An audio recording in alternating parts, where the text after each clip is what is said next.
Hello, humans. Thank you for watching this episode of Addison's Agenda. If you find that you like this video, please let me know by clicking like and sharing it. Don't forget to subscribe if you want to see more videos on trans issues, living with a disability, and some random bits of thought which can get quite silly. Even activists need to have some fun occasionally. If you enjoy this content and want to see more, please consider supporting the channel. You could do this by visiting my Buy Me a Coffee page, checking out my merch, or even just buying me a tea. I'm not much of a coffee person, but every good coffee shop sells the tea, right? As a thank you, supporters who become members will get early access to my videos, exclusive content featuring Keowee the Kitty, my very old kitty who doesn't really do that much, just saying, behind-the-scenes videos, and more. Thanks for your patience. On to the topic at hand. In 1966, the United States' first gender care clinic opened on the campus of Johns Hopkins Hospital in Baltimore, Maryland. Over the next decade, other organizations opened over a dozen gender identity clinics across the country based on the Johns Hopkins model. Johns Hopkins pioneered many new approaches to gender care, such as the real-life test, which is essentially having a patient socially transition and live as the gender they know themselves to be before moving on to any medical treatments. Basically, try it out. See if you like it. The clinic's doctors also instituted comprehensive care for trans people by offering psychological counseling and support to their patients. Now, if you saw the first episode of this series about a year ago, well, you know that if I substitute 1919 for 1966 and the Institute for Sexology for Johns Hopkins Gender Identity Clinic, I'd basically be writing the same story. The Johns Hopkins Clinic offered many of the same procedures and had the same philosophy as the original Institute for Sexualwissenschaft, which opened 47 years earlier in Berlin. And much like the original institute, which the Nazi government shut down after operating for 14 years, the Johns Hopkins Gender Clinic was shut down after 13 years in operation when a right-wing psychiatrist with anti-LGBTQ attitudes, Dr. Paul McHugh, became the director of psychiatry at the hospital in 1979. At the time, Johns Hopkins and Dr. McHugh claimed that they were shutting down the clinic based on scientific evidence. They said that surgery and other treatments didn't help any of the patients, so there was no point in having the clinic. However, in 2022, a Johns Hopkins medical student, Walker McGrath, crawled into the hospital's communication archives and discovered that McHugh had joined the faculty with the intent to shut down the gender identity clinic. The standards for the scientific evidence used to close the clinic were based on some suspect criteria. Essentially, they used transphobic ideas of social rehabilitation to support the closing. Things like how well they could pass for cisgender or live their lives based on their idea of normal. What they didn't take into account was the mental health of their patients. You heard that correctly. The psychiatrists worked to shut down a program meant to help improve the mental health of trans people, and was working based on criteria other than mental health. Instead, they used stereotypes of trans people, cultural assumptions of what a trans person's progress should look like, suspect science that other scientists had already discredited, the supposed experimental nature of gender-affirming care, and outright lies about the transgender community. McGrath also found that their motivations were about politics and promoting the field of plastic surgery by disassociating it from trans health issues. They put their bigotry and money ahead of the well-being, the emotional well-being of their patients. Are you hearing history rhyming yet? The specious arguments that Johns Hopkins used to shut down their gender clinic in 1979, 45 years ago, not only resembled the propaganda the Nazis used against the Institute for Sexualwissenschaft in 1933, but are nearly identical to the arguments anti-trans legislators are using today to promote their misguided bills restricting gender-affirming care in Republican-controlled states. In Kansas this year, the legislature passed a bill with language banning kids from transitioning not only physically, but also socially. That means things like changing their name or pronouns and the way they dress. Unlike the bills in other states that prevented trans children from obtaining medical care, the American Medical Association, the American Academy of Pediatrics, the American Psychiatric Association, the Endocrine Society, the American Academy of Child and Adolescent Psychiatry, and other medical organizations recommend, the Kansas bill said state employees cannot promote the changing of an individual's preferred pronouns or manner of dress without actually defining what would be considered promoting.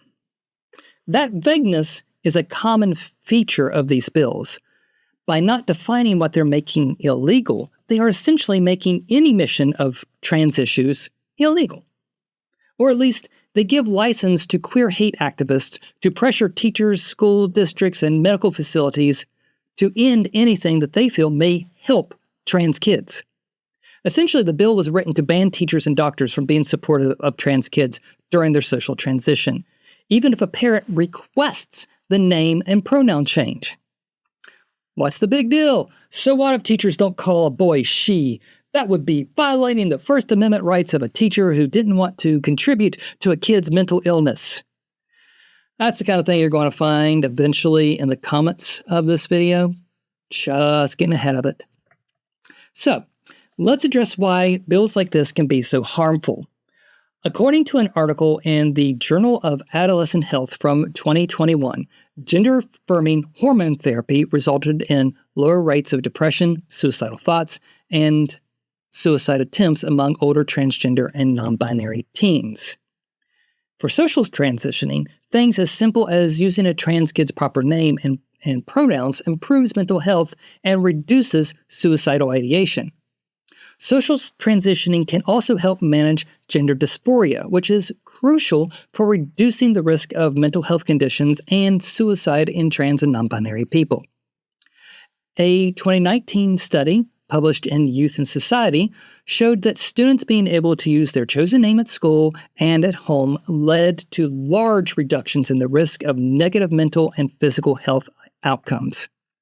A successful social transition actually protected trans kids against suicide and self-harm. Another study showed that early social transition had positive and immediate benefits on child development. Those benefits included reduced anxiety, a general improvement in mood, self-esteem, and social and family relationships. Another factor that helped trans kids, according to the study, was having affirming specialists and associations. That is, doctors, teachers, and schools. Affirming doctor, teachers, and schools. These simple ways of helping trans kids are really important because 52% of trans and non-binary youth seriously considered suicide in the past year, and 1 in 5 attempted suicide. This isn't because being trans makes you suicidal.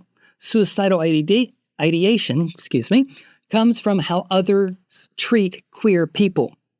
36% of LGBTQ youth reported being physically threatened or harmed due to their sexual orientation or gender identity in 2019.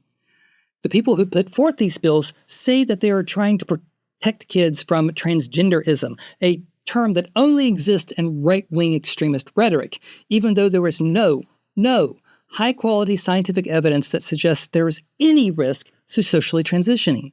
In fact, multiple studies over the years have shown that the main risk of transitioning comes from discrimination and transphobia rather than the social transitioning process itself. For trans kids, this manifests as bullying, rejection from loved ones, physical violence, their schools, peers, and teachers refusing to acknowledge their gender, and difficulties accessing appropriate medical care. You know, all the things that anti-trans legislation is trying to enshrine in law. It is this behavior from others that can impair the mental and physical health of trans teens. Just the recent debates about state laws restricting the rights of transgender people have negatively impacted the mental health of 85% of transgender and non-binary youth, and 66% of all LGBTQ youth. Frankly, I've come to believe that that's the point. It seems that far-right politicians want to drive the LGBTQ community into the closet or the grave, and they have found this type of legislation is a great tool to achieve this goal. The Kansas State Representative who introduced the anti-social transitioning bill, Dr. Ron Bryce, is a registered physician in Texas because, of course, it's Texas. This is a man who has access to all this information and is intelligent enough to understand that the research that produced all the results we just talked about. Yet, he put forth this bill knowing that he would be harming trans kids and might even drive some of them to suicide. Knowing what he knows, how can he argue that this wasn't his intent? When the bill was being debated in committee, transgender Kansans showed up to tell their legislatures how damaging the bill would be to the mental health of trans kids and even adults.